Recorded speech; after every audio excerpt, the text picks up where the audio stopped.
Mau dengar lagi? Ya, ayo. Di mana dia sekolah? Di sini dia sekolah. Yang saya pernah masuki dari S1, S2, S3, pasti Anda jengkel karena Anda bilang, oh itu ece-ece, dan atau Anda bilang, oh ini karena Pantekosta, oh karena ini karismatik. Ternyata itu ya, mungkin itu saudara. Lanjut. No! Through the laws of the Pope and the doctrines of men, the consciences of the faithful have been miserably vexed and flayed. Will you recant or will you not?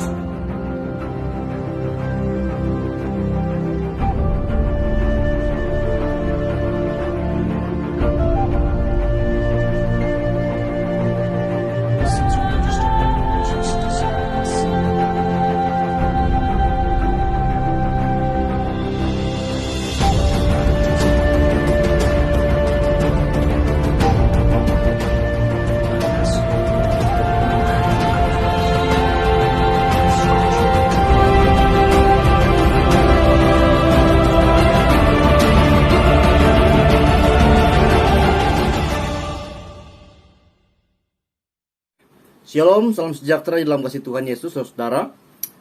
Tadi saya nonton sebuah video debat antara pendeta Mengapul Sagala dengan Joshua Teu. Sebenarnya bukan debat sih, cuman ngobrol biasa, tapi sudah seperti beradu argumen begitu. Dan dalam video ini saya mau reaction, saudara ya. Saya mau memperlihatkan kepada kalian bahwa betapa bodohnya Joshua Teu ini. Betapa dia ini orang yang selain bodoh juga, dia tidak punya etika dalam berdiskusi. Dan saya akan merespon video ini. Saya akan memperlihatkan bagaimana sebenarnya kualitas retorika maupun teologi dari seorang Joshua Teu yang bagi saya dan harusnya juga bagi kalian semua, bahwa Joshua Teu ini bukanlah seorang yang intelektual. Dia hanyalah seorang bodoh yang untung saja, yang bisa saya katakan kebetulan saya terkenal. Mungkin karena gaya bicaranya yang sebenarnya kosong, tapi hanya kuat suaranya, saudara. Makanya dia terkenal ya. Dan kebanyakan kita suka sama orang yang bicaranya kuat-kuat, saudara, tapi bodoh sebenarnya. Maka mari kita lihat bagaimana Joshua Teu ini bodoh sekali dia. Bicaranya kuat aja gitu, tapi dia bodoh sebenarnya. Mari kita sama-sama melihat bagaimana kualitas dari seorang Joshua Teu. JT. Selamat malam abangku, Tuhan berkati. Nggak sama-sama. Jadi pertama saya mau bilang nggak pernah saya mengutukmu. Kapan pernah kukutuk? Buka aja bang, semua yang namanya abang baru tadi buka itu video terkutuk, nama saya diseret-seret dalam video terkutuk itu. Mungkin Pak JT yang salah menafsir. Pak, Itu kalau kan kita saya bikin konten dulu.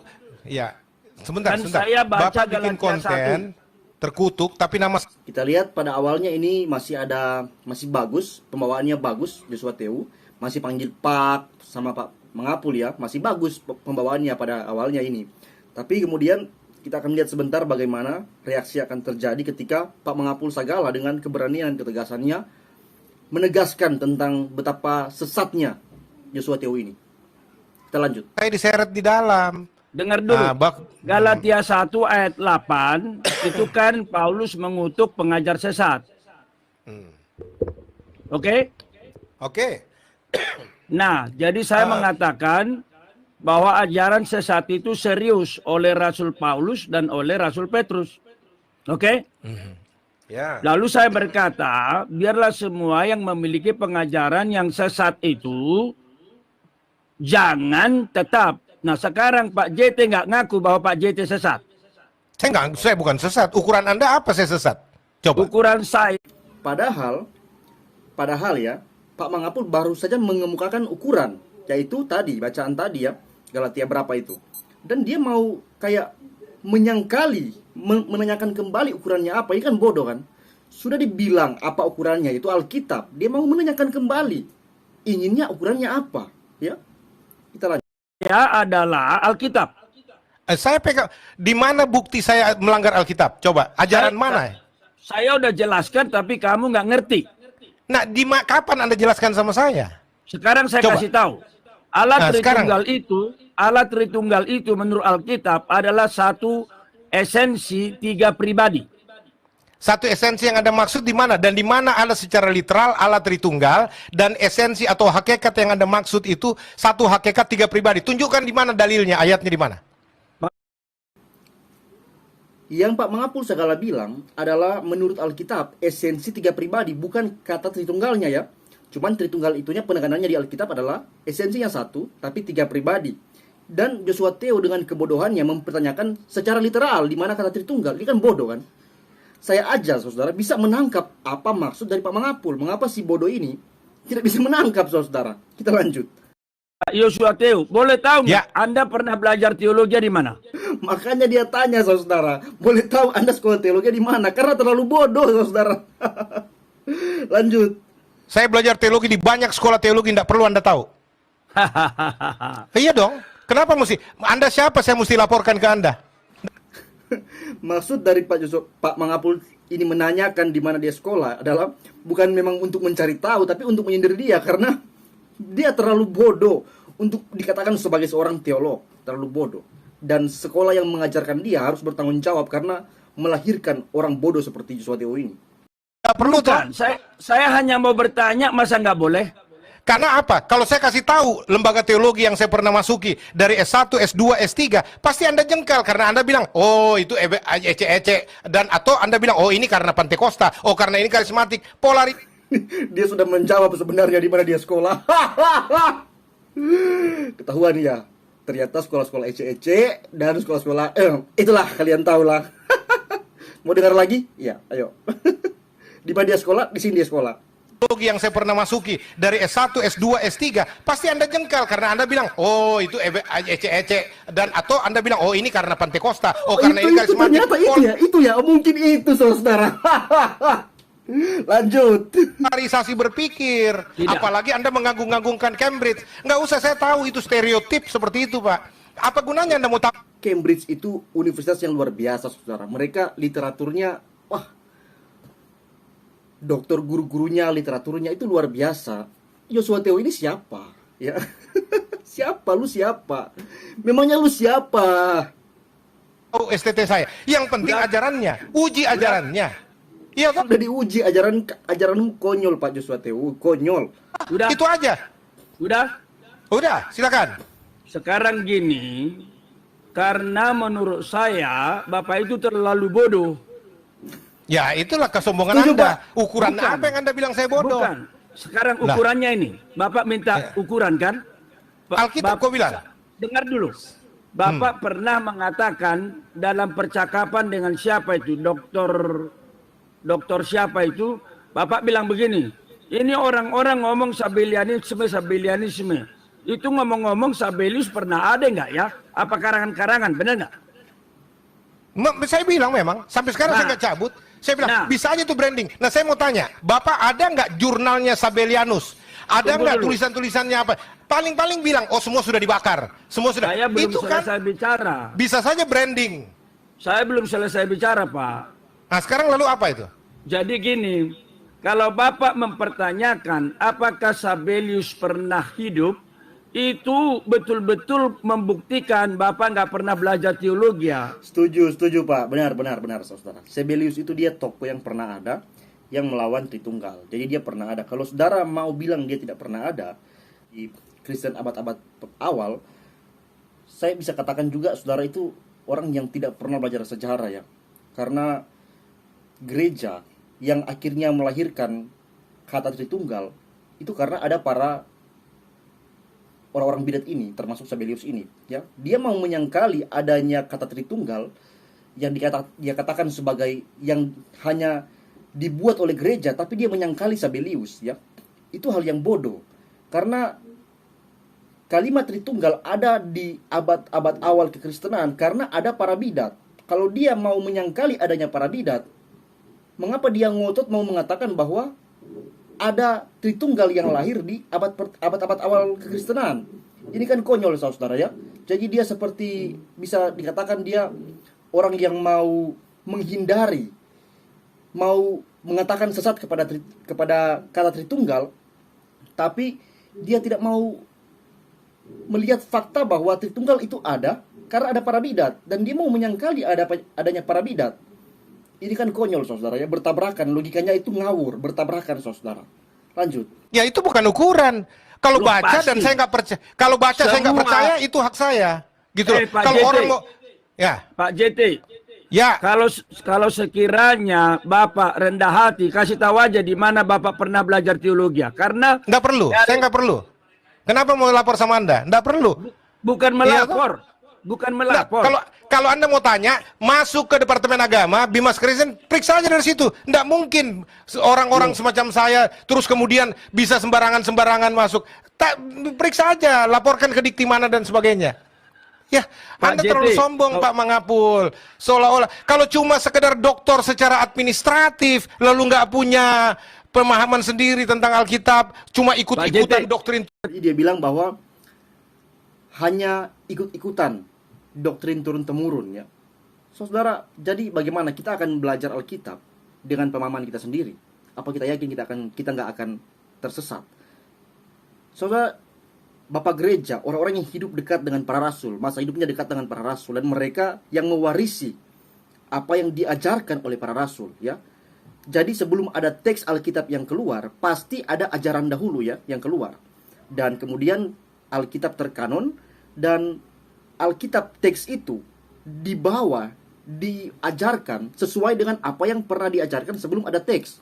Jadi saudara, kita perlu untuk mengikuti apa yang orang tua kita wariskan, apa yang pendahulu kita wariskan.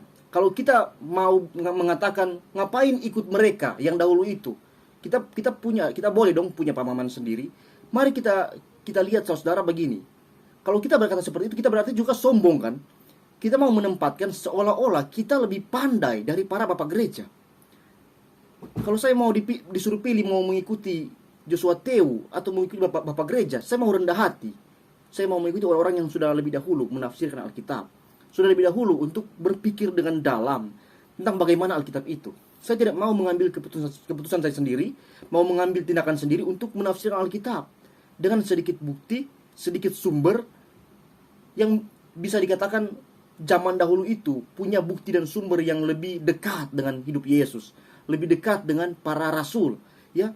Jadi kita yang sebenarnya sombong, yang mau mengatakan para bapak gereja tak perlu diikuti, maka harus ikut kita. Emang kita siapa? Ya? Emang Joshua Teu ini siapa? Sehingga kita perlu mengikuti dia dan tidak perlu mengikuti para bapak gereja. Ini kan bodoh, saudara. Kita lanjut sedikit. Tanya itu sombong ya. Sombong, karena Anda bilangin saya bodoh, bego menurut urusan Anda. Loh. Mestinya sebagai orang tua, wise, nggak Ukurannya- boleh dong bicara begitu. Jangan sombong lah. Ukurannya gini, kan tadi Pak JT bilang apa ukurannya. Nah yang namanya Sabelius, kalau ada teman-teman di sini yang dengar ini orang belajar teologi, itu Sabelius itu dipelajari di sejarah gereja. Iya biarin, kalau saya nggak percaya kenapa? Kalau saya menuduh bahwa itu cuma boleh dikata tokoh-tokoh fiktif yang diangkat bapak-bapak gereja untuk melawan orang yang berseberangan dengan dia, ngapain? Saya punya hak untuk menilai sejarah. Karena sejarah Betul. mana yang Anda mau andalkan? Coba, Betul. versi gereja punya sejarah, Katolik punya versi sendiri. Mau apa? Pak JT, Bapak mau bicara akademis atau mau bicara suka-sukanya? Enggak, saya mau bicara BMPT KKI yang Anda ribut-ributin, panggil-panggil Pak Dirjen kayak anak kecil apa segala. Dia mengatakan bahwa tadi Sabelius hanyalah tokoh fiktif yang diangkat oleh bapak gereja untuk melawan para orang-orang yang melawan Tritunggal. Ini kan aneh, saudara ya. Bagaimana bisa ada orang-orang yang melawan Tritunggal tanpa ada seorang yang mencetuskan sebuah pemikiran? Bagaimana bisa, saudara ya? Pasti itu hal yang terlalu naif ya, terjadi. Kalau ada kelompok orang yang melawan Tritunggal, pasti ada tokoh di belakangnya yang membawa sebuah pemahaman. Benar kan? Tidak mungkin ada pemahaman yang serta-merta disetujui atau dipahami tanpa ada tokoh di belakangnya. Tiba-tiba ada kumpulan orang yang, oh iya seperti ini. Tidak mungkin, saudara. Pasti ada orang yang menggerakkan, mengajarkan. Dan itu adalah Sabelius. Jadi dia bodoh ketika dia mengatakan sosok Sabelius hanya diangkat oleh bapak gereja untuk melawan orang-orang yang bertentangan. Orang-orang yang bertentangan, berarti ada kelompok orang yang bertentangan tanpa ada tokoh di belakangnya. Itu aneh. Tak mungkin terjadi, saudara ya. Jadi Pak Joshua Teu dalam video ini sudah sangat terbukti bahwa dia orang yang tidak tahu apa-apa, dia tidak punya pemahaman Alkitab, dia orang yang bisa saya katakan tak pantaslah menjadi seorang teolog, tak pantas saudara.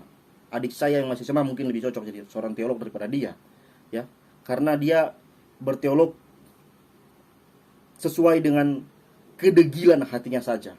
Maka kiranya Pak Joshua ini bisa Tuhan pulihkan hatinya, bertobat, sehingga dia tidak mati dalam keadaan seperti itu.